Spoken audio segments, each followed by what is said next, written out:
Il est 7h30, nous sommes le mercredi 10 avril et vous êtes bien en notre compagnie sur Grand Lille TV. Merci d'être avec nous ce matin pour suivre ensemble l'actualité dans la métropole lilloise aujourd'hui. Et voici en un quart d'heure, 10 minutes à peine, le tour complet de l'actualité avec le journal de la rédaction, la météo et l'infotrafic.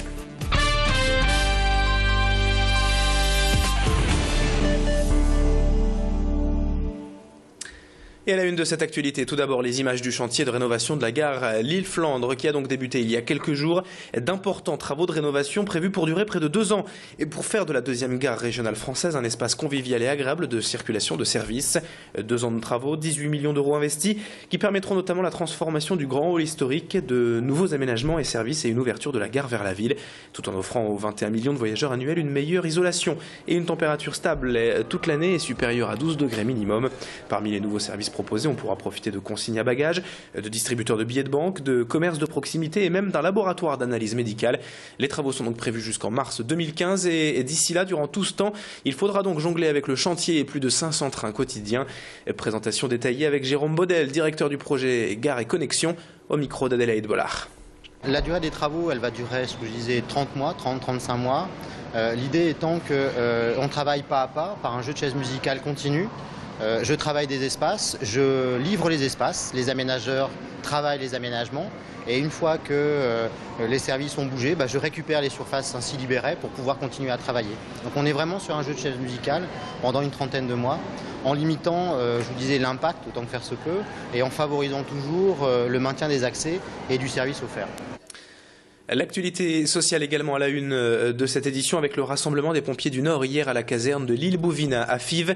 Les soldats du feu nordiste s'inquiètent en fait d'une nouvelle politique de baisse des moyens attribués et qui entraîne selon eux un certain mal-être au travail. Les pompiers se disent ainsi victimes de réduction de personnel, d'une diminution de leur budget de fonctionnement, ce qui induit donc une moins bonne prise en charge du public.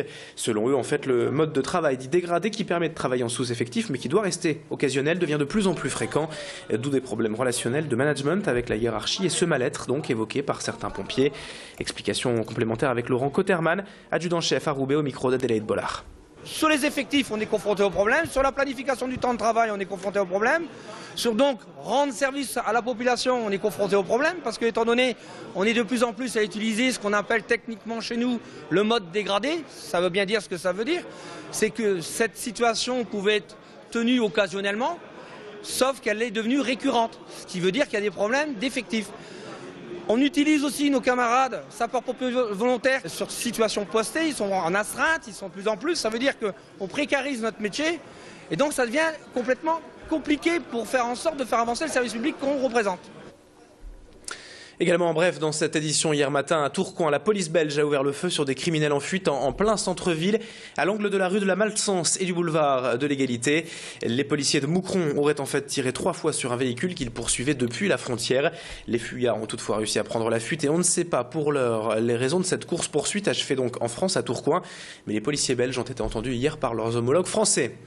Dans le reste de cette édition, un mot également à propos de la mort de Margaret Thatcher lundi et la réaction d'un Lillois qui l'a bien connu et qui n'est autre que Pierre Mauroy. L'ancien maire de Lille et surtout ancien Premier ministre français de 1980 à 1984 a souvent dû affronter la Dame de Fer sur de nombreux dossiers, comme celui de l'Europe bien sûr et surtout celui du tunnel sous la Manche, pour lequel Pierre Mauroy avait finalement réussi à convaincre Margaret Thatcher de son intérêt pour les deux pays. À l'annonce de son décès, donc lundi, l'ancien maire de Lille n'a pas caché d'ailleurs un sentiment ambivalent, partagé entre un peu de tristesse, bien sûr un énorme respect, mais aussi un sentiment légèrement sévère sur la fermeté qui caractérisait la Dame de Fer. On écoute Pierre Mauroy, rencontré hier par Olivier Milleville avec Mathilde Espinasse.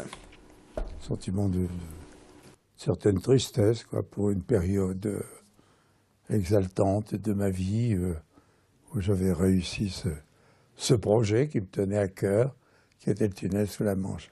À une période où commençait la crise économique en France et en Europe, moi j'avais envie du tunnel sous la Manche. Je voulais réussir ça. Il y avait un obstacle, Madame Thatcher. Et donc j'ai voulu franchir cet obstacle. Et je suis parvenu. C'est toute une histoire. Et finalement, j'ai quand même un sentiment de certaine reconnaissance, Un peu de cinéma aussi pour terminer ce journal avec le Festival du film indépendant de retour à Lille ces jours-ci pour sa 9e édition jusqu'à dimanche en fait. Lancé en 2005, Cinémonde propose durant une semaine de découvrir des films venus du monde entier et de genres tous très différents. Des films italiens, québécois, du Guatemala ou des Philippines à découvrir, mais aussi des classiques comme Les Demoiselles de Rochefort ce soir au cinéma L'Univers, Les Fleurs du Mal, Germinal ou encore Chantons sous la pluie, avec des projections donc au cinéma L'Univers, au Majestic, mais aussi à la gare Saint-Sauveur.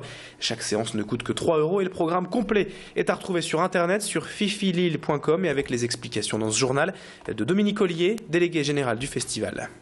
On est un petit groupe de 4-5 passionnés qui travaillons tous pour la plupart dans le domaine du cinéma ou de l'image, qui avons décidé de monter il y a presque 10 ans un festival de long métrage ouvert sur le monde, ici à Lille. Ça veut dire de pouvoir partir à la recherche de cinématographie du monde entier, aussi bien de cinématographie contemporaine que de cinéma de patrimoine. Voilà, c'est la fin de cette édition 7h36 ce matin sur Grand Lille TV. Restez bien en notre compagnie. Et dans un instant, on fait le point sur la météo humide de cette semaine et sur l'infotrafic ce matin en temps réel. À tout de suite.